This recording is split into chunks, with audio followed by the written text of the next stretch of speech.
and welcome to Girls Lunch, your mealtime companion, where we talk about food, gender, and sexuality, and where everyone is welcome. I'm Julia Andres. I'm Nicole Hilton. And as you know, it was the holiday season, which means we did not have a lot of time for researching an episode. So instead of leaving our beloved 5 listeners high and dry in the Ides of January, I wanted to spend some time talking about an extremely regional food, Southern Maryland stuffed ham.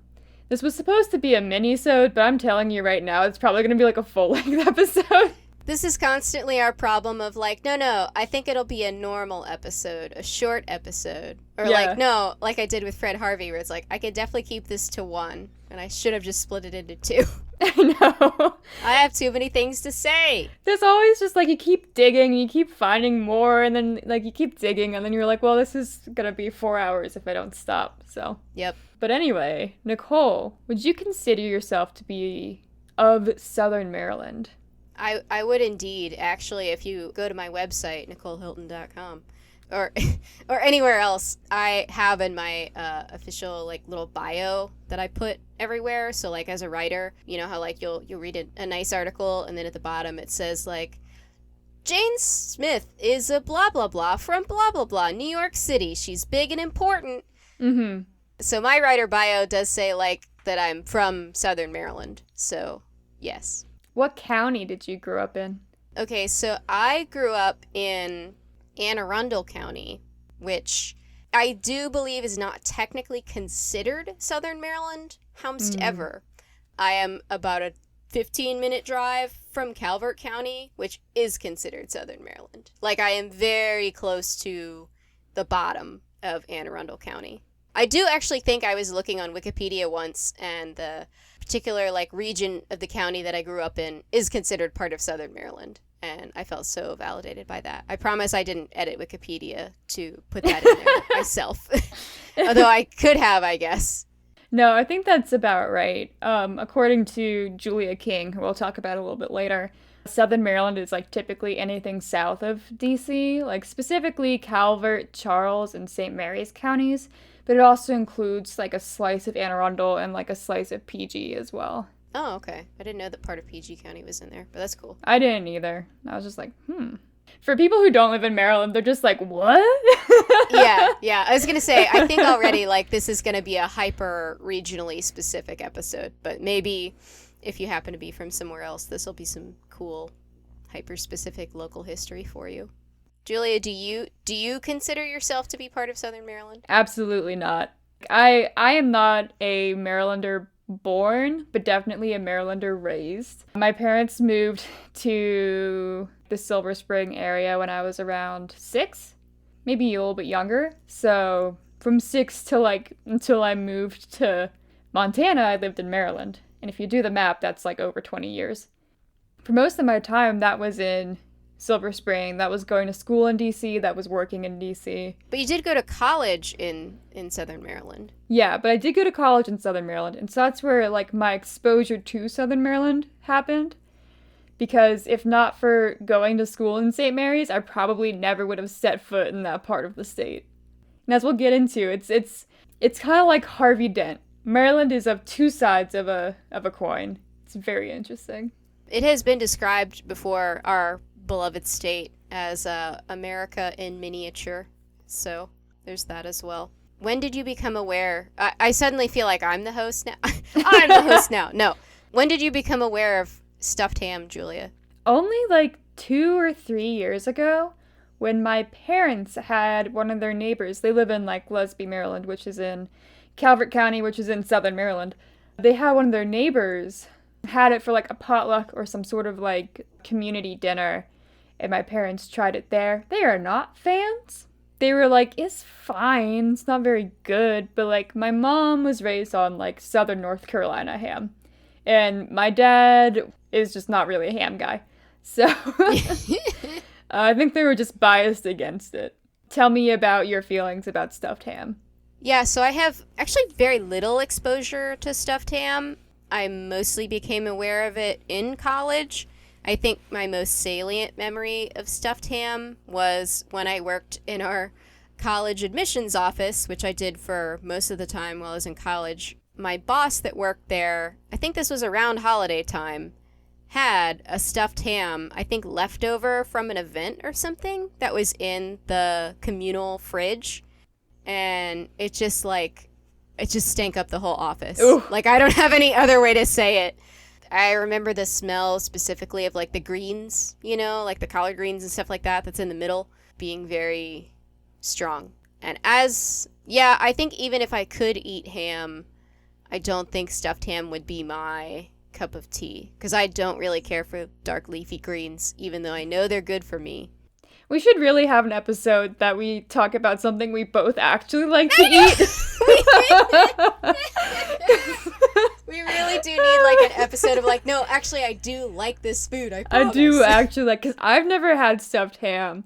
You've never had stuffed ham, right? No. We're both like, it doesn't sound very tasty. We're both like so anti-pumpkin pie the last episode. Yeah. We have to do like the next one on brownies or something. Well, next one will be M&M's. Okay. Spoilers, which I do love. I do like M&M's. I can't have them anymore, but I do like them. Okay, that's good. Whew. That's good. Whew. I promise we do like food. I feel like there's a difference between, like, my aesthetic appreciation of a food, like pumpkin pie or stuffed ham, or, like, I appreciate its cultural value and importance. Yeah. I just don't like how it tastes. Yeah, I think that's totally fair, because, like, I don't eat meat, or, like, I can't eat cheese or dairy products, but that doesn't mean, like, I don't think that they're fascinating and how they've kind of developed culturally and in history. Talking about stuffed ham, we have to first, define what stuffed ham is. And so traditionally, stuffed ham was served or made after the pig butchering season in the fall.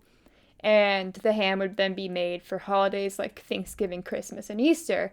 So kind of like a fall to spring dish, but like with the availability of meat all year round now, it's kind of like you could have a stuffed ham for anything. Stuffed ham begins with a salt-cured raw ham called a corned ham. And I want to make sure, like, we make a distinction between, like, corned beef and corned ham, because it's not really the same thing. Oh, okay. Because that's where my mind went, so that I would like to know. It's, like, very similar, like, a corned beef is, like, a salted, cured thing. But a corned ham is still very much raw. Like, you could eat corned beef on its own, right? Without cooking it. But, like, a corned ham is very much raw, as we will see. And so corned hams are hams that have been salt cured over a period of days. And then this ham is then sliced. Like, you create essentially like pita pockets inside this big old thing of ham. Mm-hmm. And then you stuff those pockets with a winter vegetable, such as kale or cabbage, depending on how north or south you are. People in the northern end of southern Maryland like kale. People in the southern end of southern Maryland like cabbage. And people in the middle will use both oftentimes. And this stuffing is seasoned with salt, red pepper, and black pepper. Okay, because I'm thinking of like a turkey, right? Like where you stuff a turkey and there's like, forgive my crudeness here, but there's one hole, Mm-hmm. right? Where you're stuffing all the stuff up there. You're saying that with a ham, you cut multiple pockets and stuff multiple holes. Yeah, I'm gonna make you watch a video because otherwise it's impossible to kind of like visualize what's going on here. Okay. But first, Nicole, can you read this recipe for stuffed ham by Della Buchanan from Leonardtown, Maryland? I sure can. Cut the greens and onions into little squares. Put gashes in the ham. Mix the seasonings with the greens and stuff into the gashes. Tie the ham up securely in a cheesecloth and cook in a kettle on top of the stove for 3 to 4 hours or until real tender. Remove from the kettle and let it sit in the refrigerator overnight. Slice and serve. So I think it's interesting that, like, you serve it cold. Is that right? You can serve it hot, warm, or cold. Okay. Maybe that's what my boss at the admissions office was doing, is it was the sitting overnight process. The stinkifying process. Yes. But yeah, I find it's like really hard to visualize what this process even looks like.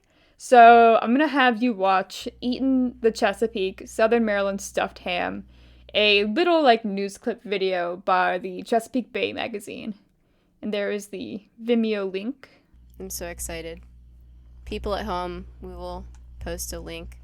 I feel like I'm going to see somebody I know in this. That's very possible. This actually doesn't look as bad when it's like all shaved and put together. I don't know. It's like a weird salad. A weird ham salad. I don't like the visual of the old man sticking his fingers in the ham. Yeah. After this video, I'm going to look up where this church is, and I'm going to be like, oh, it's over there down off the corner of such and such. It's the most southern Maryland looking family I've ever seen. I'm like, Nicole probably went to high school with girls who look just like that. Yeah. This girl is probably on my lacrosse team. I think I just saw a girl eating with 2 forks, like a sort of dual wielding. Dual wielding. I love that for her. All right, now I have to get back to the actual notes. We can't just watch TV all day. No, as much fun as that would be to have a podcast that's just silence. A podcast. Silence with an occasional hee hee. Hoo-hoo. So Nicole, what did you make of that clip? I thought it was cool. Like I said, I feel like I must have run into these people, you know, at my local Wawa gas station or something at some point. I did kind of like the guy with the Maryland baseball cap. He was providing some cool history of, like, he has a little cookbook that he's looking through of, like, treasured recipes from St. Mary's County. That looks like it goes back to the 1600s, so that's neat. I'd like to find a copy of that. But it was a nice time. Although it is kind of weird to see, like, anytime people are making food in, like, large quantities, always kind of messes with my head a little bit. Like, anytime I go or watch Diners, Drive-Ins, and Dives with Guy Fieri, and he, like, goes to a restaurant, and they're like, today we're gonna make chili. And they pull out this giant pot that could fit, like, a toddler in it. You know, I'm like, oh my God, that's so much chili. Even though I'm like, well, yeah, that's because they have a restaurant of people to feed. But something about my brain is like, it's too much. You're going to have too much. Cooking in mass is like a completely different beast. It's just like a different, it's not the same anywhere close to like cooking like a home meal. It's really crazy.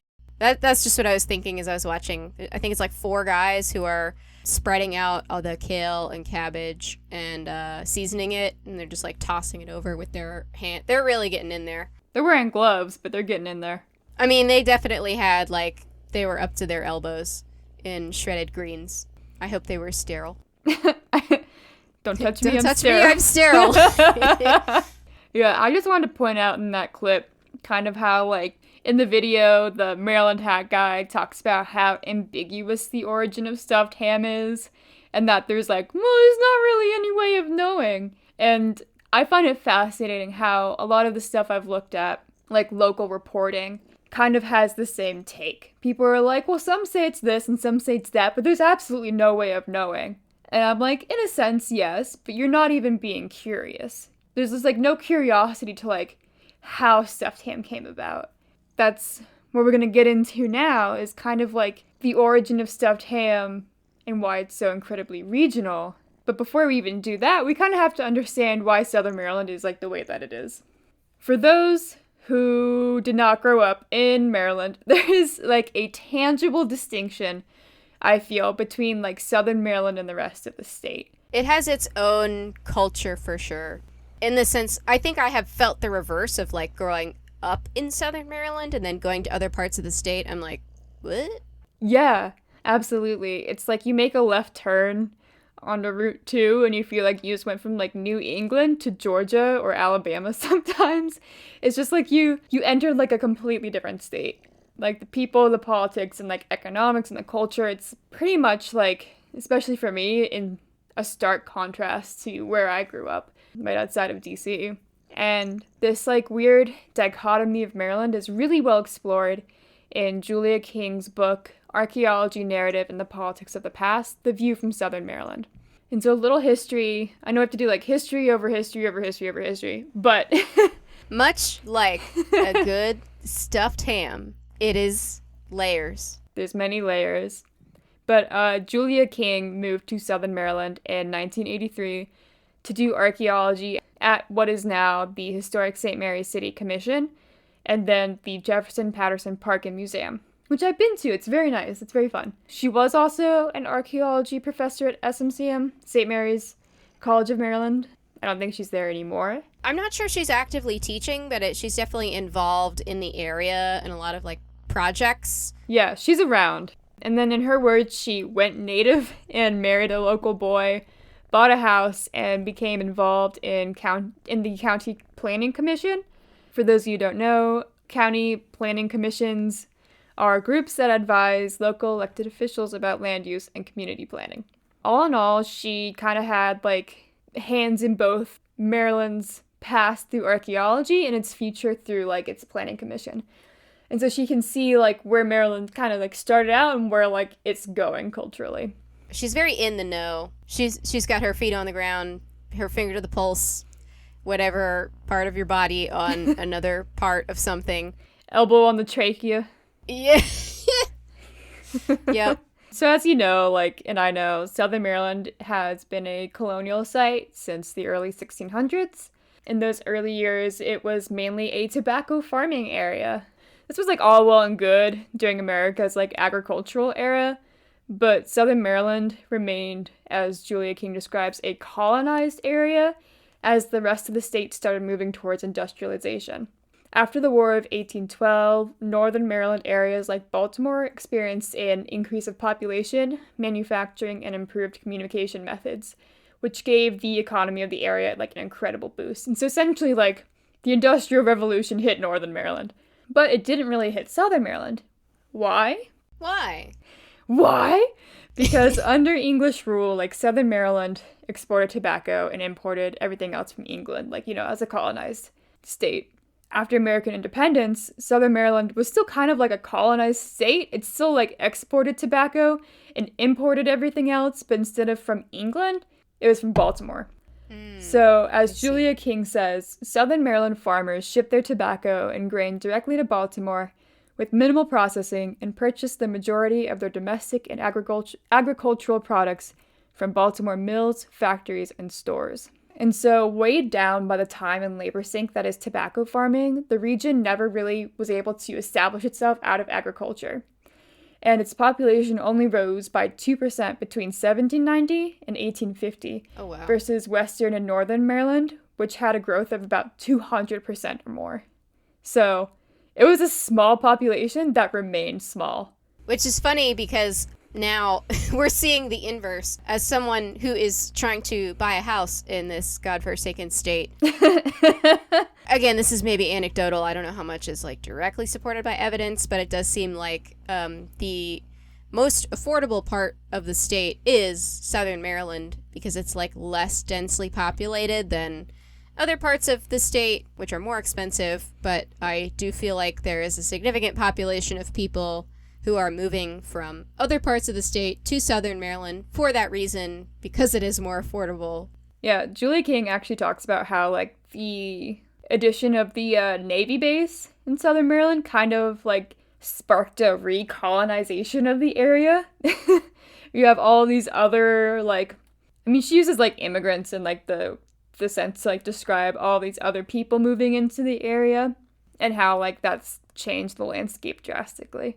This small original population of Southern Maryland consisted of, at the top, a tiny wealthy class of plantation owners, and they were at the top of the social hierarchy, and they controlled land, politics, and labor. Below them were free families, which were mostly white, but some black, who struggled to make ends meet on a daily basis. And at the bottom of the hierarchy was more than half the population of enslaved black men, women, and children who had no economic and legal rights. Wait, more than half of the population was enslaved? Yes, of Southern Maryland. Whoa. I did not know it was that high. It was very high. And so you have, like, this teeny little slice of pie, which is, like, you know, the handful of families of plantation owners. And then you have, like, a slightly larger slice of pie for the free families. And then you just have, like, the rest is just the enslaved population. because, like, you had this small elite group of families controlling the land and controlling politics, it kind of just became increasingly isolated, Southern Maryland, because these elite families managed political control through arranged marriages. And so it kind of was like a small country in the sense of, like, you have all these different families and they are just, like, maintaining power through arranged marriages and, like, maintaining land control. See, that's fascinating because I'm thinking there are a couple of families that I can think of in the Southern Maryland area that have been there for a long time. Like, I won't name exact names, but like the such and suches have been here for years and years, you know, or... It's whack. It's just like this interesting, like, little state within a state where it's like purely agricultural. Well, not purely, but like mostly agricultural. And like... no one comes into the power line, no one goes out of the power line. Like, it is just the line of power remains within this small group of families. While Southern Maryland is, like, becoming increasingly, like, isolated and kind of circular, Northern Maryland is, like, thriving off of the Industrial Revolution. And so Barbara Jean Fields, another anthropologist, kind of talks about two Marylands, and she says that one is founded upon free labor and the other upon slavery in the 19th century. And so in 19th century, Southern Maryland society more closely mirrored the antebellum society in the South than it did of Northern Maryland at all. So, like, Southern Maryland was essentially just the South, while Northern Maryland was distinctly not that. No wonder we had such a conflict during the Civil War. We truly were like Malcolm in the middle. And so it's not really that surprising then that, like, stuffed ham is so regionally specific.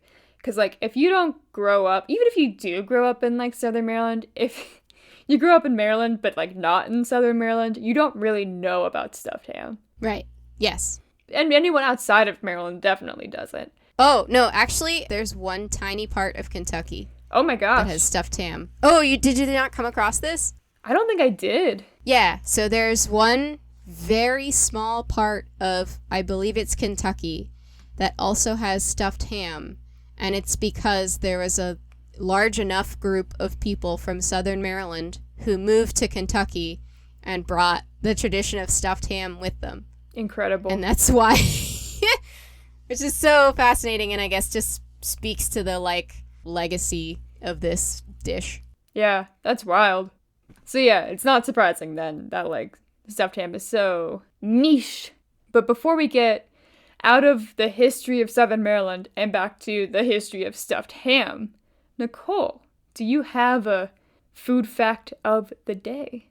I do indeed. Let's go get that food fact of the day, Julia. Let's get it. See, this is truly like this is why we came up with this. I was reading something the other day and came across this fact, and I was about halfway into texting you, and I realized, no, this is podcast material now. Because I was about to text you and be like, Julia, did you know blah, blah, blah? And I was like, no, that's content now. I'm so sorry to say this, but I actually just watched a Max Miller tasting history video about the potato chip. Did you? Yeah. So I guess you do know the origin story of the potato chip then. I know the false origin story. No! But then I fell asleep during the actual origin story part. So that will still be a surprise for me. Okay. I was going to be like, God damn it, what if she knows all of this already? No hate to you, Max Miller. I just got off a plane and I was sleepy. Okay, so I guess tell me what you know about as I guess we already sort of know, we've spoiled the ending a little bit here, but the false origin story of the potato chip. Yeah, so what I know is that the story goes that in Saratoga Springs, New York, is where people say it was made. That's kind of like all I really remember. I think, it was like there was a guy and he was a chef, as all these stories go. There was a guy and he was a chef and he was like at a restaurant. And he was like making his food, and then like this guy comes in, and he's like, I want thin potato fried, and like he is like, here you go, potato fried, And the fancy guy's like, it's not thin enough. And then he goes back and he's like, here you go. And he's like, it's not thin enough. And then he goes back and he's like, here you go. And then eventually just like slices it like super thin, like that one part of like that one Disney thing with like Mickey Mouse where like they're cutting the piece of bread and it's see-through and it like floats down like a piece of paper. Yeah. And he like fries that and he sends it back like, oh, this will show him. And then he's like, oh, it's perfect. And it's like, and that's how potato chips were born. But that's not true. Okay, so you have most of the details right. I'll fill in some of the more specifics, but that's generally the story that gets told. Yes, so picture it, Saratoga Springs, New York, 1853. We are at Rich People Summer Country Club called Moon's Lake House. The cook at this country club, their restaurant, is a supposedly short-tempered man named George Crumb. That's a fake name if I've ever heard one. Now that is his real name. Oh my God. I do actually have to tell you. Forgive me, Mr. Crumb. So, as you said, a rich patron comes in for lunch, a very finicky rich man. Some versions of the story say Cornelius Vanderbilt. Oh. Like, especially well-known rich man. So whether it's Vanderbilt or not, Mr. Rich Man orders some French fries, or fried potatoes. George Crumb makes the potatoes. Rich Man says they're too thick, sends them back, and as you said, they go back and forth a couple of times until George Crumb gets fed up and he slices the potatoes like so thin and sends them out and says like, nobody's gonna eat this. Haha, I'll show that guy. But then Rich Man loves potatoes. Whoa. Rich Man loves thin potatoes. Rich Man love thin potato. And this part is true, they are called Saratoga chips at first, and then they are now called potato chips. Okay, so that is the false story, but it is one that perhaps many listeners have also heard. But it is false. But we probably don't know exactly what the true story is. I'm going to tuck you into the debunk bed, Julia, so get cozy. Oh, I'm cozy. Let me get your little blankies in there. So nice. As I actually pull a blanket over my shoulders. You're like, oh, wait, a blankie does sound nice. So we're going to go sort of step by step and debunk each of these. There's a couple of easy ones we can knock out here. Cornelius Vanderbilt was not in Saratoga the summer of 1853, so he is probably not the rich man in the story.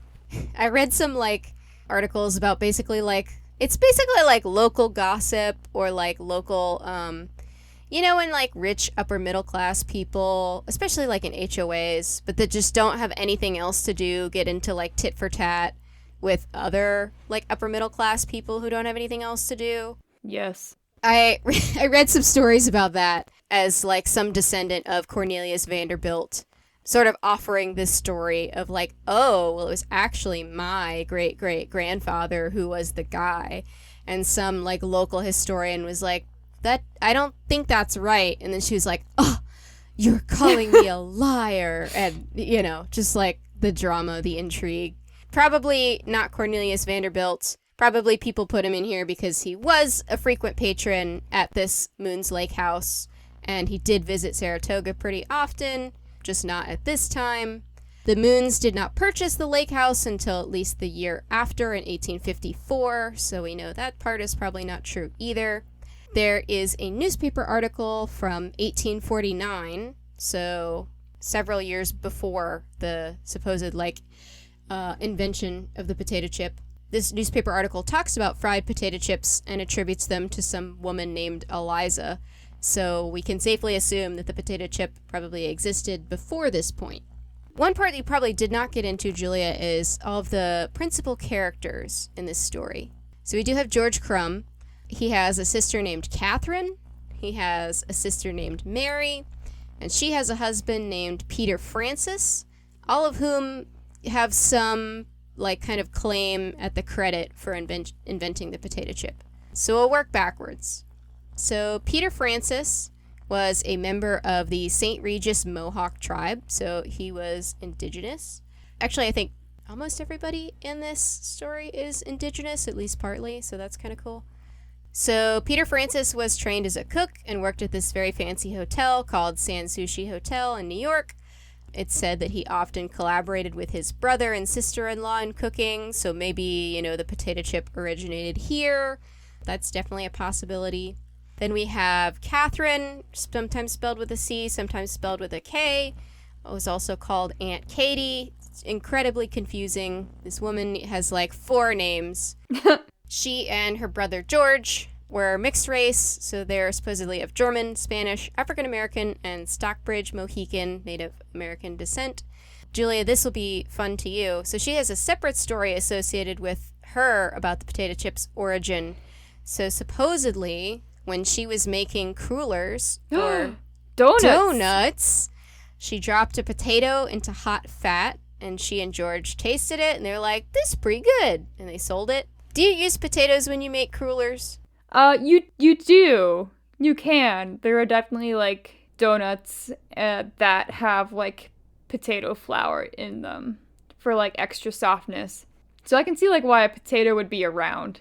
But I'm also, like, a potato's definitely been fried before this point. Like, people do love frying starches. Humans be frying all the time. All the time. The fact that no one has, like, fried a thin slice of potato yet is just very silly. So during Catherine's lifetime, she and her brother George kind of each give the other credit for the invention in various like records and documents. So, while George is alive, he's like, no, it was my sister Catherine. And she's like, no, it was my brother George. So they sort of like share the history. But then, of course, history gives credit to George. Why does that surprise you, Julia? Why would that be? Because George is a man. Yes. Okay, so finally we get to... This man actually has a great name. George Speck Crumb. Huh.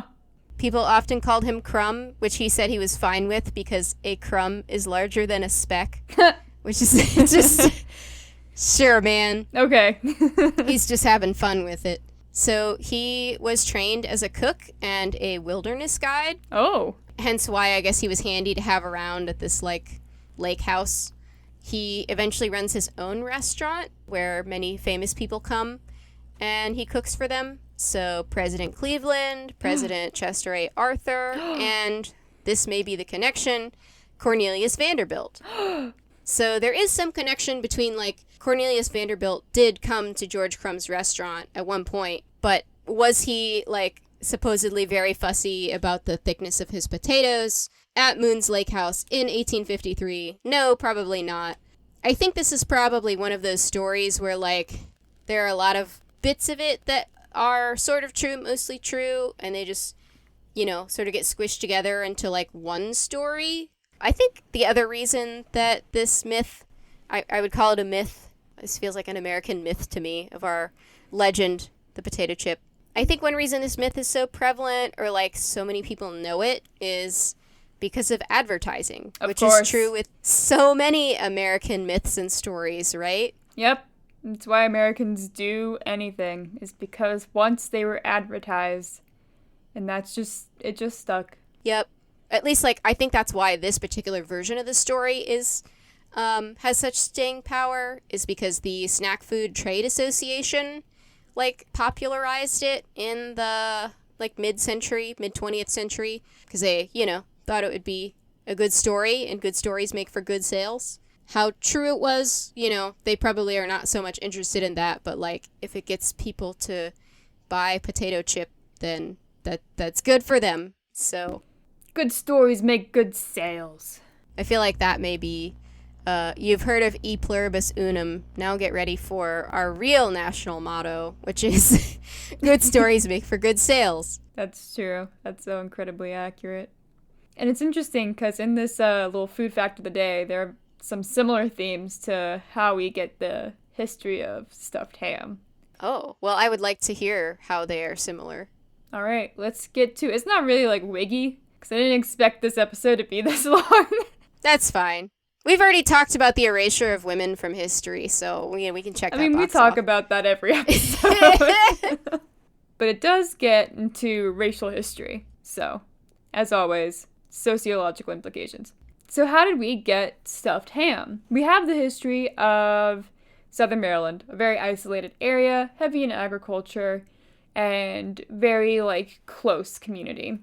And there's no way to, like, really confirm the origin of a recipe that's probably about 300-ish years old, especially with a dish that does not have a lot of documentation, like stuffed ham. Like, there is, like, barely anything out there. And most of the stuff that is out there is an oral tradition or an oral story that's been passed down from generation in generation and then recorded. So stuffed ham is pretty cloaked in mystery in terms of its origins. And cheesecloth. Like, in all the stuff I've read, the consensus is like, it probably came from Europe because Europeans stuffed meat, and that slaves provided the cayenne or the red pepper because, spice. But like I said earlier, no one actually seems to be that curious about the origins. Like, they just kind of take that at face value. And it's like, maybe I've been playing too many, like, deductive reasoning board games lately. But I wanted to try and start to unravel the threads of stuffed ham. The ham threads, if you will. The cheesecloth is coming undone. The cheesecloth's coming undone. So first, we know that Southern Maryland was a really reclusive area, so we can assume that the original nationality of the settlers did not change drastically over the years. And we do know that the area was settled by the English, specifically Protestants and Catholics. Did English people stuff meat in this way in the 1600s? Like you saw in that video, you have this huge chunk of ham and they're slicing pockets into it. It's a very unique way of stuffing a meat. Usually when you think of, like, stuffed meat dishes, like in England specifically, the meat is stuffed into a pastry. Or you have, like, the French roulade, where you have a very thin strip of meat and it's rolled with the filling. But again, that's not really close in any way to, like, what a stuffed ham is. And any other stuffed meat dish I found, like a carpetbagger steak, which is apparently, like, a popular Australian dish, or stuffed pork chops, or even roulade. Like, besides roulade, stuffed pork chops and carpetbagger steak isn't European. They're both American things that have come about way after stuffed ham would have come about. Mm-hmm. I like to think, by the way, that as you're presenting all this information, this is like the detective at the end of the mystery who's like, the armchair. I've assembled all of the... Yes, you are Hercule Poirot sitting in your overstuffed armchair with a little pipe. And you say, I knew that it couldn't be Mrs. Smith because she said that she was at the doctor's office. I did have a whole Pepe Sylvia board. I was just, like, connecting strings. I was, like, yelling about it to David. I was just like, it's not possible. Like, it's just not possible. Anyway, the ham threads. But what we can confirm is that the English did bring ham to Southern Maryland in the form of, like, pigs. But what about the rest of it? So, well, like I mentioned before, enslaved men and women made up more than half of Southern Maryland's population. And like with many other kinds of Southern food, stuffed ham was originally slave cooking. These slaves worked in the tobacco fields and the cookhouses for these plantations. And at hog killing time, the hams, sausages, bacon, and the very best parts of the hog were smoked for the plantation owners. And the rest of the pig, the feet, the intestines, the hog's head, and that included the jaw, the tongue, the lower part of the stomach, these undesirable parts were kind of like given to the enslaved black workers.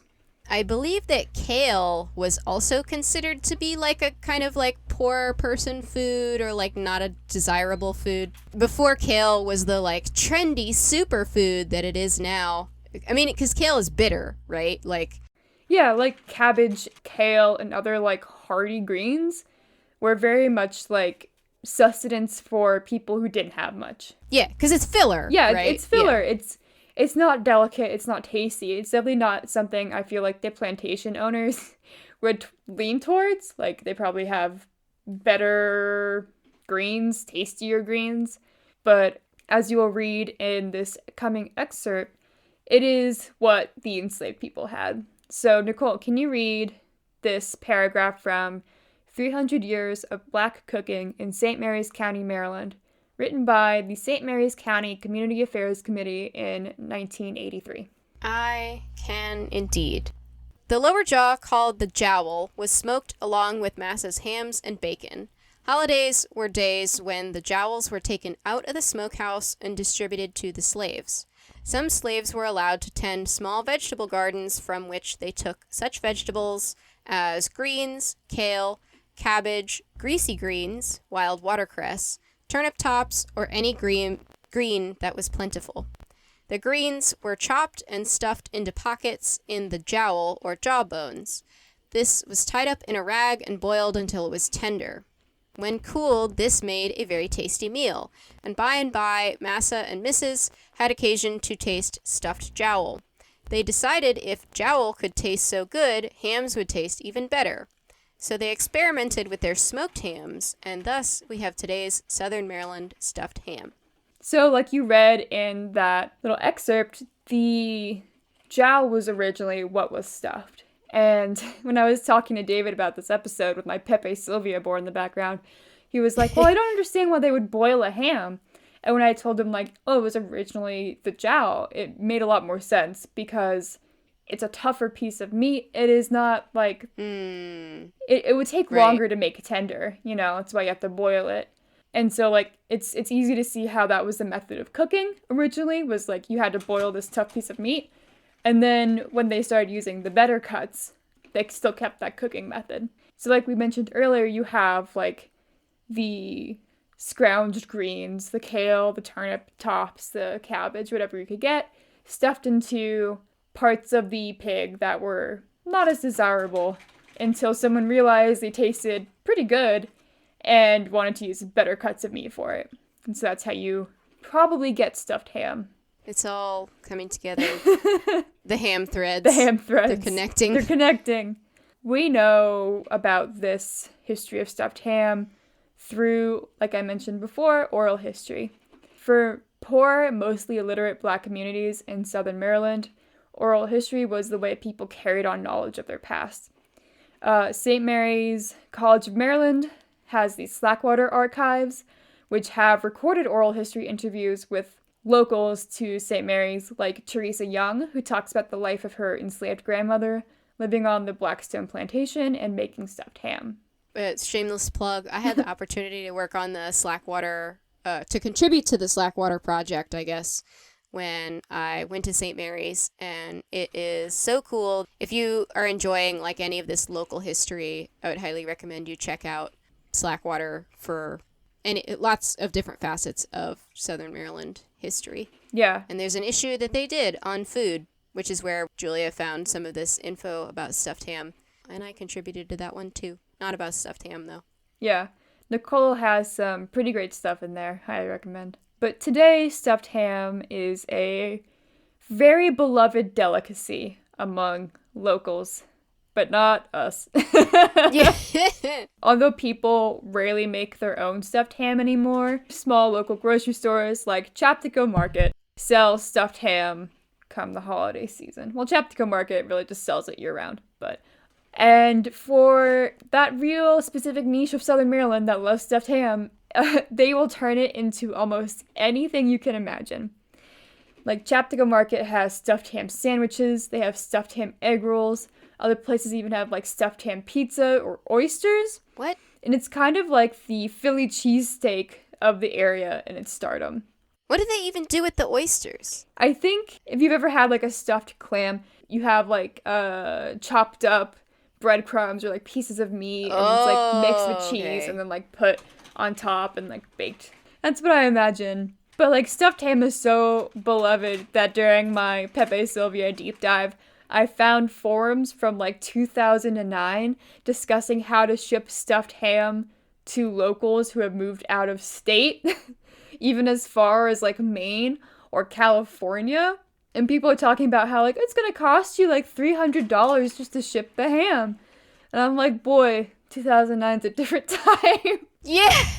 Will Amazon Prime send you a stuffed ham? Will Amazon Prime send me a stuffed ham? But there's, like, a lot of ways you can get stuffed ham. There's, like, local stuffed ham makers, and they do ship. That's good. Whew, that's good. Woo! Don't worry, Nicole. You can get your stuffed ham even if you move back to Arizona. Oh, good. So there is, I don't have this in my notes, but I do want to mention it. There is kind of like this fear of the death of stuffed ham because, you know, you have this recolonization of the area and you have all this new blood coming in, and there's like the slow erasure of these local touchstones like McKay's and, you know, eventually Chaptico Market. And people are worried that like stuffed ham is going to disappear because no one's making it anymore. And people have only been buying it, and there's this fear that, like, you know, the youths don't want to make stuffed ham. So, like, a stuffed ham is gonna die. And it's like, well, I don't know. Maybe it will, maybe it won't. I feel like there is such a love of the food that it can survive in small ways. Look, man, if people love it enough that they brought it with them to that tiny corner of Kentucky, then I think that speaks to its staying power. So I think that stuffed ham is gonna be okay. But I will leave us with this quote from an exuberant stuffed ham aficionado who believes that you can eat stuffed ham for every meal. Nicole, would you mind? I would not. Where'd this quote come from? It came from the Dish City podcast. Oh, okay. I thought this might be the guy. There's one guy who did an interview, I think it's Andy Dent, did an interview with Slackwater that has a very similar, like, you can do anything with stuffed ham, which really has me like, you can? You can? Oysters? Okay. You can have it for breakfast, lunch, and dinner. You can fry it in the morning, make a fried egg, keep it runny. You know what I'm saying. Put some on top, eat it like that. During the day, you can take a regular piece of bread, some mayo, salt, and pepper on it. It's a sandwich. At nighttime, put some sides on it. It's a dinner. I'm telling you, brother, it's the best food. It's the best food. And that's stuffed ham. I think, like, this is definitely a critical part of our podcast is, like, you know, it's not for me, but I am glad that it makes you that happy, sir. I am glad that you have that for your life. You know what I mean? Yeah. I mean, people have, like, such deep and strong connections to food, especially, like, local regional food. Like, if it becomes part of your identity. Like, I am from Southern Maryland. Not me, but, like, people will say, I am from Southern Maryland. I eat stuffed ham. Like, this is who I am. And then for other people, you can look at that and be like, boy, that's interesting. But you don't have to eat it. That is wonderful and heartwarming. I'm trying to think of, like, a funny quip to end on, but I'm like, that's so nice. Maybe we should just end with a nice, genuine sentiment. Wow, this episode isn't depressing. See, even if we don't like the food, we can still be positive about it. Yeah, we can have smiles sometimes. Thanks for lunching with us, everybody. We'll see you next time. Bye. Our theme music is Red Onions by Louis Zong. Please check out the rest of his album Vegetable Soul in the description. You can follow us on Twitter at Girls Lunch. Nicole is also on Twitter at NicoleH262, and her website is NicoleHilton.com. Julia is smarter than all of us and not on social media. Thank you for listening.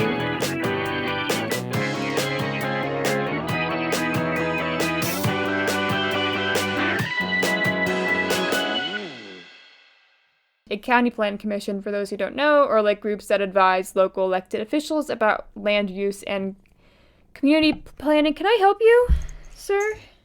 I'm going to retake that line because I just have a kitten crawling around. He has thoughts about local government. He does.